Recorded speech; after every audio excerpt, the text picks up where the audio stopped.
We have 154 poems. 154 poems. And these people, they are from different parts of the world.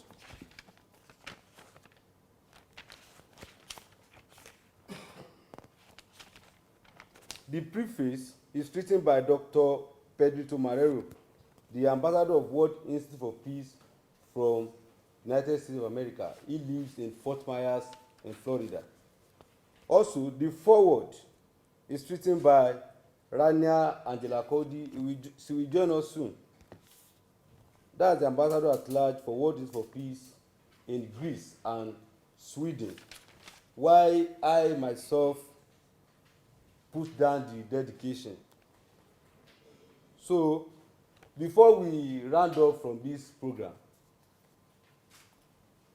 two of our ambassadors, or three among them, will recite 3 different poems from here.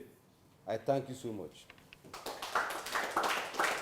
We must make every effort to try and sensitize young Nigerians, because Yusuf's message has gone far and wide, to the extent that even before he died, they were already recruiting primary school pupils into their fold.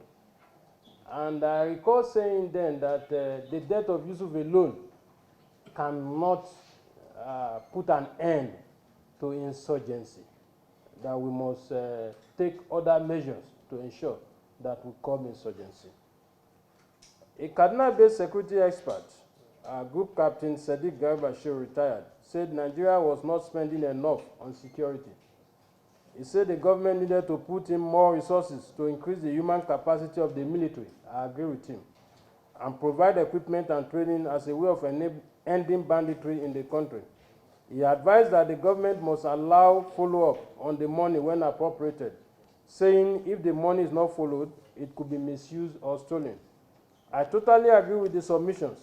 However, I have these recommendations to add. While the government has responsibility of restoring sanity back to the society, it cannot do it without a proper framework. And one of the recommendations I am making here today is the fact that we must decentralize our policing system.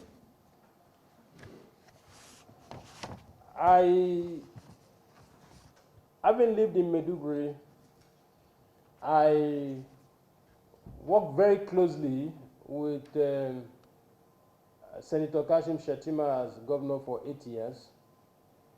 And I know with certainty that if the military had not allowed us to involve civilian JTF in our campaign to end Boko Haram, it would have been practically impossible to record the level of success that has been recorded so far in the fight against Boko Haram. Because the civilian JTFs, they are members of the immediate community. Yes. I know anywhere you live on the street, we know ourselves. Yes. As a matter of fact, we know those who have tendency to steal amongst us. And so we have a way of helping to prevent crime. And this can only be done through the decentralization of our policing system. To the best of my knowledge, Nigeria is the only country practicing federalism and still maintaining a unitary policing system. We have done it for years. It has not worked. And it will never work unless we do the needful.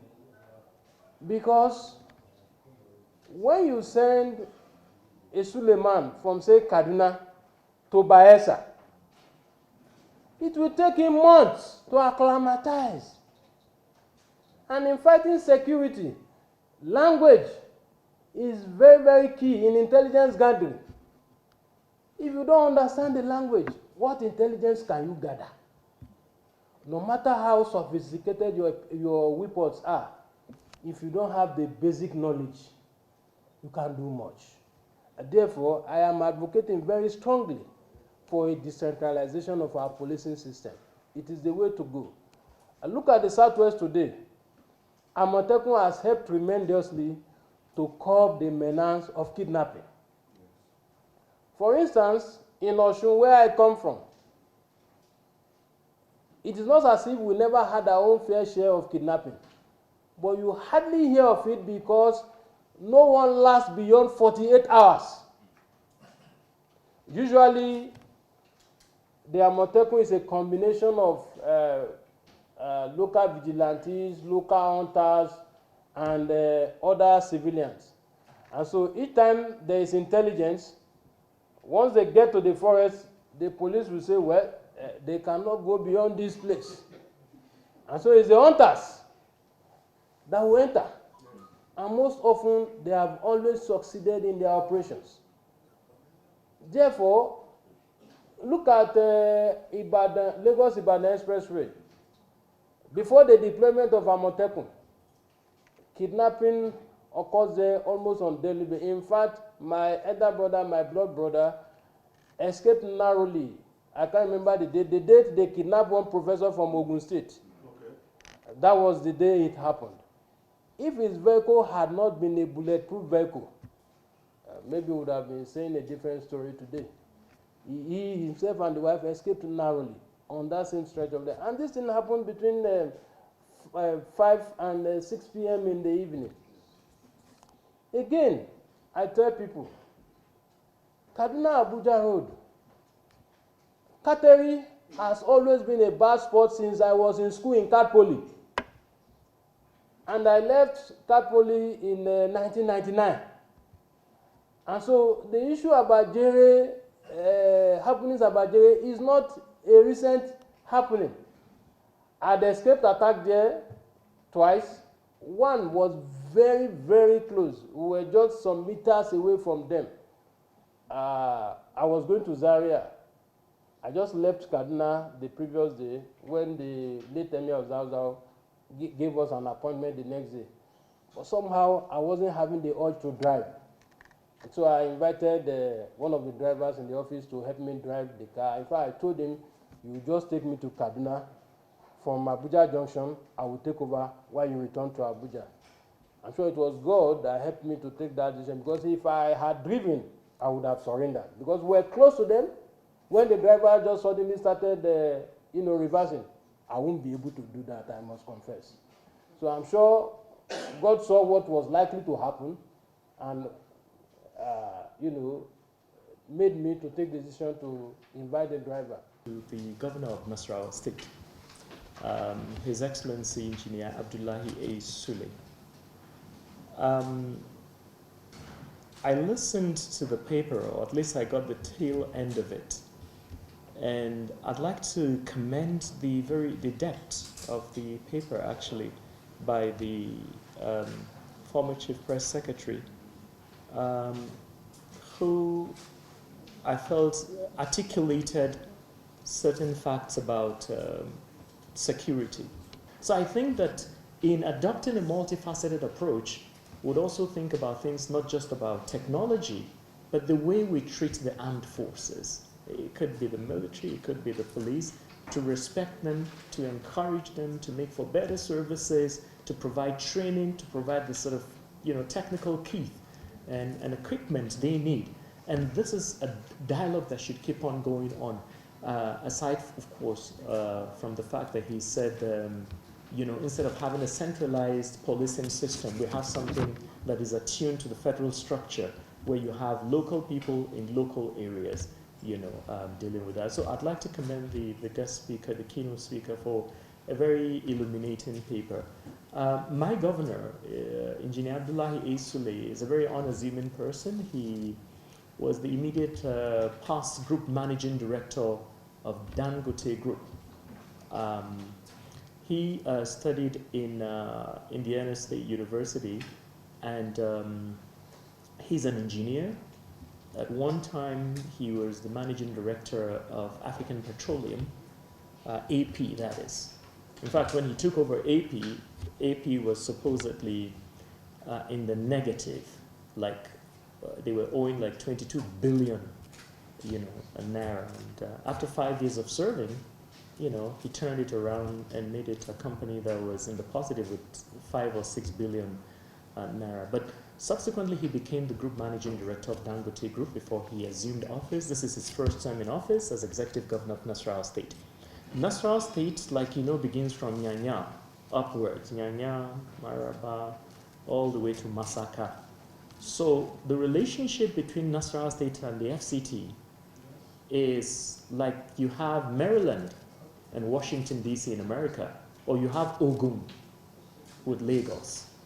So security is very vital because sometime last year, the terrorist group Darus Salam wanted to camp themselves in Otu, in Nasarawa local government, so that they can use it as a launching pad to attack the federal capital territory. And we quickly quelled them with support from the federal government. And this was one of the things that we did that's always stood the state out as a state that is hugely security conscious. So coming from a big background of business, he's had over 35 years of practical experience in the corporate world, in the sugar, the gas and oil industries of both United States of America and Nigeria. He came into Nasarawa State fully prepared with a document he called the Nasarawa Economic Development Strategy, and that's what we've been following in the last 3 years, trying to see how we can get the houses in Nyanya and the livable standard from Nyanya to Maraba to Masaka to become as good as Abuja, so that you can own houses away from the Army Resource Center.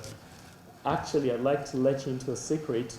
The hill, Mpape, the hill there by Mpape, if you break the hill, just behind it is Nasarawa State, actually. And we have acquired 13,000 hectares of land. Now, 13,000 is 10 times the size of Gwarimpa. It is larger than the city of Paris or Geneva. We've acquired it. It's Nasarawa State. So the difference between Maitama here and Nasarawa State is just that Mpape here. We'll break it. And we're creating a mega city from that point. It's an industrial city where you'd have companies, you'd have factories, you'd have houses and universities and so on and so forth.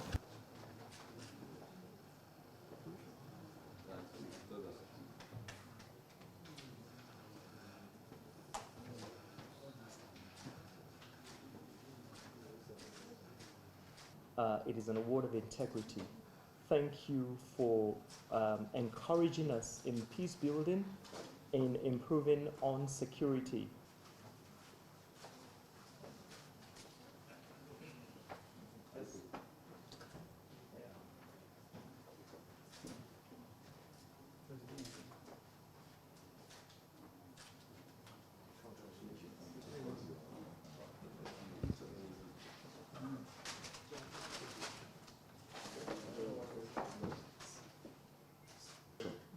Like I said, he's very, very outstanding. I will very much appreciate this. In fact, I called him. I told him, look, based on what is happening here, it's a very serious thing. You need to make some pledge. He said, don't worry. I know what to do. He will get back to you. Thank you very much.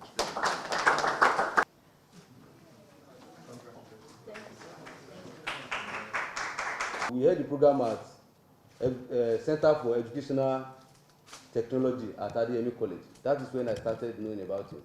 He started the media something from the school radio, where they speak inside the room. They now run wire to the speaker. They now put like 50 speakers in the school. That is where it started. But today, I'm so happy that he is working with one of the greatest television in this country.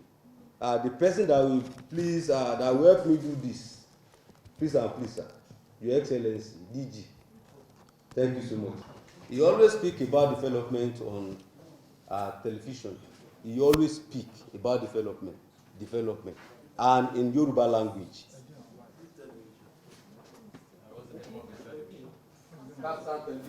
You can check it on email.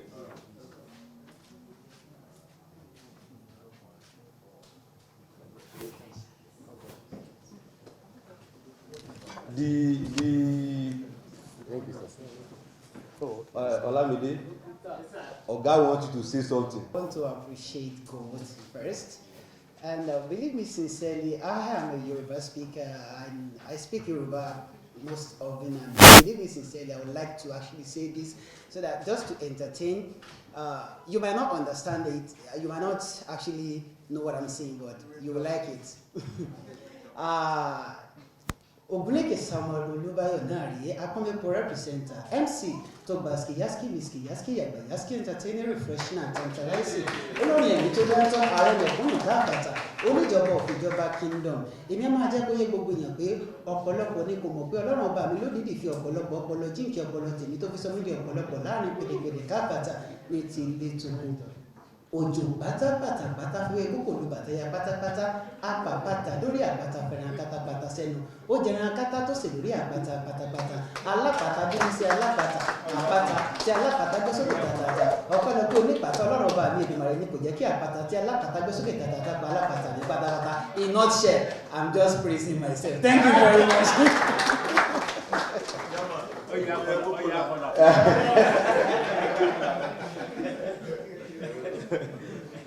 Can you see? That is Olamide for you. Assistant Inspector General of Police Olawale Olokode, mo wà ní zone 12 táwọn ọlọ́pàá sọ ní zone 12 ní Bauchi àti Gombe.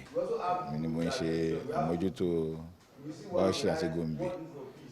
Inú mi dùn láti wá gba àmì ẹ̀yẹ ní ọ̀dọ̀ World Institute for Peace lónìí.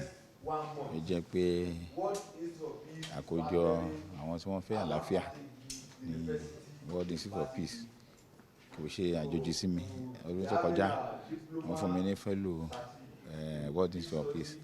Lọ́dún yìí inú mi dùn wọ́n tún kà mí yẹ pé kí n tún wá gba Knight of the World Institute for Peace. Inú mi dùn gan because àlàáfíà gbogbo nǹkan tó bá dé wọ́n àlàáfíà náà ni ó yẹ kí ẹ máa nípa nínú ẹ̀. Inú mi dùn gan. World Institute for Peace kò dẹ̀ tún mọ ní Nàìjíríà nìkan, ní gbogbo àgbáyé ni wọ́n wà. My name is Yakubu Lamai. I am Director General Strategic Communication to the Governor of Nasarawa State, Engineer Abdullahi A. Sule. The World Institute for Peace, WIP, is a very noble organization. Now, any organization at all which takes as a central mantra or objective to promote peace is valuable, it is relevant, constantly and consistently relevant, and at the same time very important.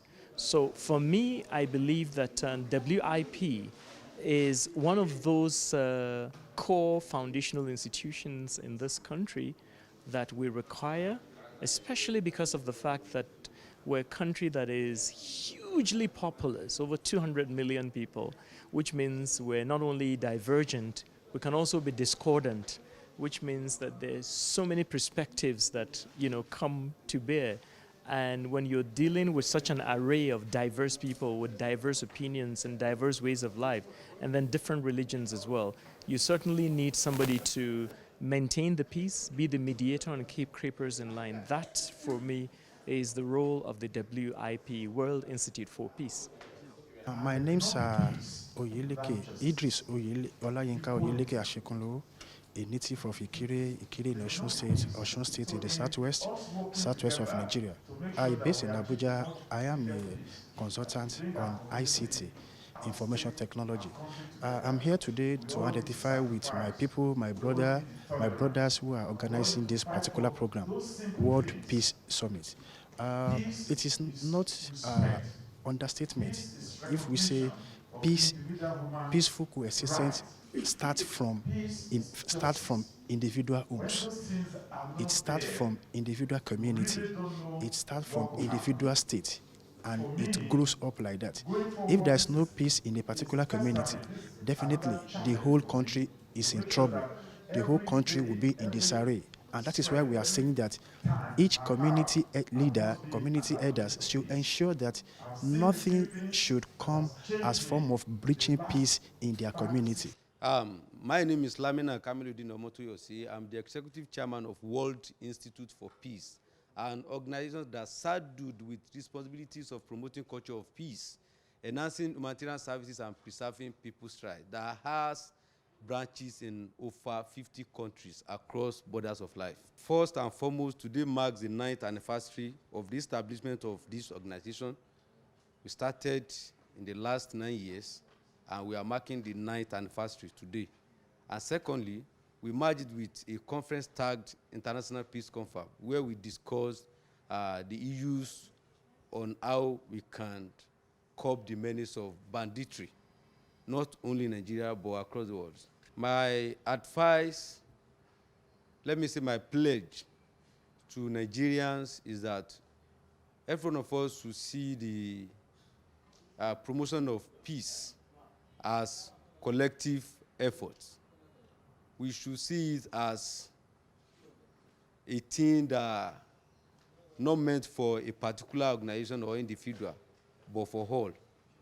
All of us will have the mindset that we also have contribution to make in promoting culture of peace and security. I want to appreciate the Nigerian Army, not only Nigerian Army, the military across the world, for dedicating their own lives for civilians, for dedicating their own lives for the masses, because it is not easy for someone to leave a mother or a father or to leave the family and say, I want to go and kill myself, or I want to go and face war. It is not easy, if not because they have the interest of development at the center of their heart. Nobody will ever join Nigerian Army or military in any part of the world. So that is why we published the book titled Soldiers Deserve Accolade.